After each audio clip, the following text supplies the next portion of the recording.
നമസ്കാരം. ഇറാൻ ആണവ കേന്ദ്രങ്ങളിൽ US ആക്രമണം നടത്തിയതിന് തൊട്ടു പിന്നാലെ ഹോർമുസ് കടലിടുക്ക് അടയ്ക്കാൻ ഉത്തരവ് നൽകിയിരിക്കുകയാണ് ഇറാന്റെ പരമോന്നത നേതാവ് ആയത്തുള്ള അലി ഖമീനി. അതിനിടെ ഹോർമുസ് കടലിടുക്ക് അടച്ചാൽ ഖമീനിയെ വധിക്കുന്നതടക്കമുള്ള കടുത്ത നടപടികളിലേക്ക് അമേരിക്ക കടക്കുമെന്നതും ഉറപ്പാണ്. ഇസ്രയേലും ഖമേനിയെ കൊല്ലാൻ തീരുമാനിച്ചിട്ടുണ്ട്. ഖമേനിയെ വധിക്കുന്നതടക്കമുള്ള കടുത്ത നടപടികളിലേക്കാണ് കാര്യങ്ങൾ കടക്കുന്നത്. ഖമേനിയുള്ള ഇടം അറിയാമെന്ന് അമേരിക്കൻ പ്രസിഡന്റ് ഡൊണാൾഡ് ട്രംപ് നേരത്തെ പറഞ്ഞിരുന്നു. ഫോദോ ആണവ കേന്ദ്രത്തിന് നേരെയുള്ള അമേരിക്കയുടെ ആക്രമണത്തിന് ശേഷം ഇപ്പോൾ നമ്മുടെ ഊഴമാണെന്ന് പറഞ്ഞുള്ള ഖമേനിയുടെ ഉപദേഷ്ടാവിന്റെ സന്ദേശം പുറത്തു വന്നതായും റിപ്പോർട്ടിൽ പറയുന്നു. ഈ സാഹചര്യത്തിൽ സ്ഥിതിഗതികൾ അമേരിക്കയും വിശകലനം ചെയ്തിട്ടുണ്ട്. ഇറാൻ പ്രത്യാക്രമണം നടത്തിയാൽ 4 പാടു നിന്നും തുരുതുരാ ബോംബ് വർഷം അമേരിക്ക നടത്തുമെന്ന കാര്യത്തിൽ യാതൊരു സംശയവും വേണ്ട. പാകിസ്ഥാൻ സൈനിക സംവിധാനങ്ങളും ഇതിനായി ഉപയോഗിക്കുന്നത് അമേരിക്കയുടെ പരിഗണനയിലുമുണ്ട്. എന്നാൽ ഹോർമുസ് കടലിടുക്ക് അടച്ചാൽ ഇന്ത്യ അടക്കമുള്ള രാജ്യങ്ങൾ ഇറാനെതിരെ തിരിയും. ഇറാനും US മാത്രമല്ല മുഴുവൻ ആഗോള സമ്പദ് വ്യവസ്ഥയ്ക്കും ദൂരവ്യാപക പ്രത്യാഘാതങ്ങൾ ലോക ഭൂപടത്തിൽ പേർഷ്യൻ ഗൾഫിനും ഒമാൻ ഉൾക്കടലിനും ഇടയിൽ ഒരു നേർത്ത രേഖ പോലെ കിടക്കുന്ന ഹോർമുസ് കടലിടുക്കിന് ഉണ്ടാക്കാൻ സാധിക്കും. അത് ഇറാൻ അടച്ചു കഴിഞ്ഞാൽ അത്ര നിർണായകമായ ഒന്നാണിത്. എന്താണ് ഹോർമുസ് കടലിടുക്കെന്നും എങ്ങനെയാണിത് ലോക സാമ്പത്തിക വ്യവസ്ഥയിൽ നിർണായകമായ പങ്ക് വഹിക്കുന്നതെന്നും പരിശോധിക്കേണ്ടതുണ്ട്. ലോകത്തിന്റെ ഊർജ്ജ ധമനി എന്ന് വിളിക്കപ്പെടുന്ന ആ കപ്പൽ പാത ഒരു കയ്യബദ്ധം കൊണ്ട് പൊട്ടിത്തെറിച്ചേക്കാവുന്ന വെടിമരുന്ന് പുര പോലെയാണ്. പേർഷ്യൻ ഗൾഫിനെയും ഒമാൻ ഉൾക്കടലുമായും അറേബ്യൻ കടലുമായും ബന്ധിപ്പിക്കുന്ന ഒരു ഇടുങ്ങിയ കടൽപാതയാണ് ഹോർമുസ് കടലിടുക്ക്.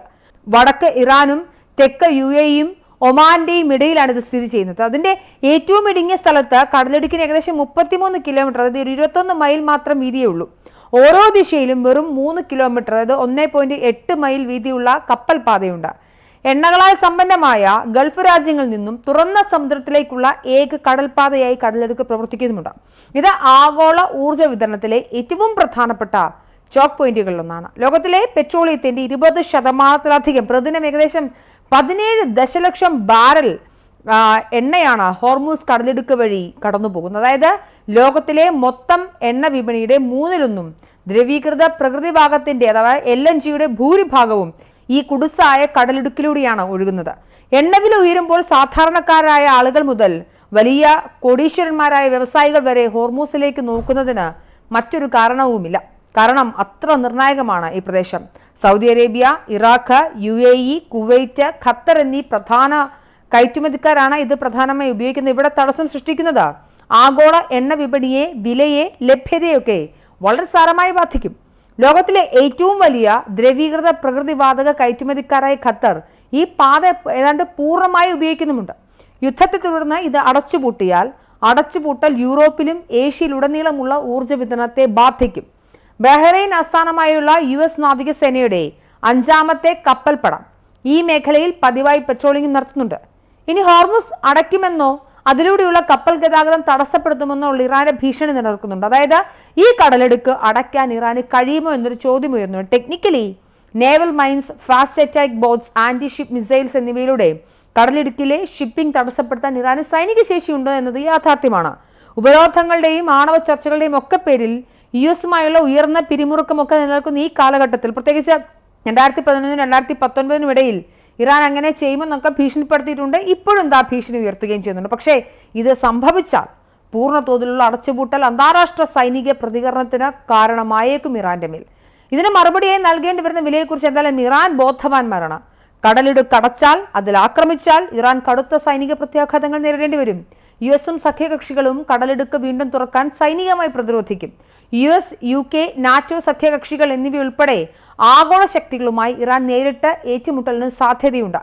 ഇറാൻ തന്നെ കടലിടുക്ക് വഴി എണ്ണ കയറ്റുമതി ചെയ്യുന്നുണ്ട്. അത് അടച്ചുപൂട്ടിയാൽ സ്വന്തം സമ്പദ് വ്യവസ്ഥയെ ശ്വാസം മുട്ടിക്കുന്നതിന് തുല്യമാകും. ഇതിനകം തന്നെ കനത്ത ഉപരോധങ്ങൾ നേരിടുന്ന ഇറാൻ ഭരണകൂടം പൂർണ്ണമായും ഒറ്റപ്പെടും. ഇന്ത്യ ഉൾപ്പെടെയുള്ള സ്ട്രാറ്റജിക് പാർട്ട്നേഴ്സ് ഉടക്കും. ഗൾഫ് എണ്ണയുടെ പ്രധാന ഇറക്കുമതിക്കാരായ ചൈന, ഇന്ത്യ തുടങ്ങിയ നിഷ്പക്ഷ രാജ്യങ്ങൾ പോലും ഇറാനെ തള്ളിപ്പറയും. എണ്ണവില ഉയരുന്നതും US ആക്രമണം ഉണ്ടാകാനുള്ള സാധ്യതയും ഇറാനിലെ ആഭ്യന്തര പ്രശ്നങ്ങളും ഒക്കെ ഉണ്ടാകും. ഇസ്രായേലിന് പുറമെ ഗൾഫ് രാജ്യങ്ങൾ, NATO എന്നിവ ഉൾപ്പെടെയുള്ള രാഷ്ട്രങ്ങൾ യുദ്ധത്തിനെതിരെ തിരിയും. ഹോർമുസ് കടലിടുക്ക് ഒരു ഭൂമിശാസ്ത്രപരമായ സ്ഥാനം മാത്രമല്ല, ഇതൊരു ആഗോള ഊർജ്ജ ഗതാഗതത്തിന്റെ ഹൃദയമിടിപ്പ് കൂടിയാണ്. ഇറാൻ കടലിടുക്കിന് മേലുള്ള നിയന്ത്രണം ഒരു വിലപേശൽ മാത്രമാണ്. യഥാർത്ഥത്തിൽ അത് അടച്ചുപൂട്ടുന്നത് ആഗോള സമ്പദ് വ്യവസ്ഥയിൽ സ്ഫോടനാത്മകമായി ഇടപെടലുകൾ ഉണ്ടാക്കും. വെറുമൊരു ഭീഷണിയല്ല, ആഗോള സാമ്പത്തിക വ്യവസ്ഥയുടെ കഴുത്തിൽ കുരുക്കുമുറുക്കുന്നതിന് തുല്യമാണിത്. എണ്ണവില കുതിച്ചുയരും, വിതരണ ശൃംഖലകൾ താളം തെറ്റും, വ്യാപാരങ്ങളിൽ പ്രശ്നങ്ങളുണ്ടാകും, ആഗോള സാമ്പത്തിക മാന്ദ്യത്തിലേക്ക് പോലും ലോകത്തെ ഇത് പിടിച്ചു കുലുക്കും. ഇന്ത്യയെ സംബന്ധിച്ചിടത്തോളം ഹോർമൂസ് ഒരു ജീവനാടി കൂടിയാണ്. നമ്മുടെ എണ്ണ ഇറക്കുമതിയുടെ സിംഹഭാഗവും ഈ കടലിടുക്കിലൂടെയാണ് നടക്കുന്നത്. അതുകൊണ്ട് തന്നെ ഈ മേഖലയിലെ ഏതരത്തിലുള്ള പ്രശ്നങ്ങളും അത് ഇന്ത്യയെ നേരിട്ട് തന്നെ ബാധിക്കും. നമ്മുടെ പെട്രോൾ വില മുതൽ അവശ്യ സാധനങ്ങളുടെ വില വരെ അത് വർദ്ധിപ്പിക്കും. ഓരോ സൈനിക നീക്കവും അത് ഇന്ത്യക്ക് പ്രതിസന്ധിയാണ്. അതുകൊണ്ട് തന്നെ ഹോർമൂസ് കടലിടുക്ക് ലോകത്തിന്റെ ശ്രദ്ധാകേന്ദ്രമാകുന്നതിന് നിർണായകമായ ധാരാളം കാര്യങ്ങളുണ്ട്. ആഗോള ഊർജ്ജ വിപണിയെ വലിയ രീതിയിൽ ബാധിക്കും ഇറാൻ ഇതിൽ ആക്രമിച്ചാൽ. അതുകൊണ്ട് തന്നെ ഹോർമൂസ് കടലിടുക്കിനെ തൊട്ടുകഴിഞ്ഞാൽ ഇറാന്റെ കൈ അമേരിക്ക വെട്ടുമെന്ന കാര്യത്തിൽ യാതൊരു സംശയവും വേണ്ട. ഇതിന് ലോകരാഷ്ട്രങ്ങളും എല്ലാം പിന്തുണയും ഉണ്ടാകും.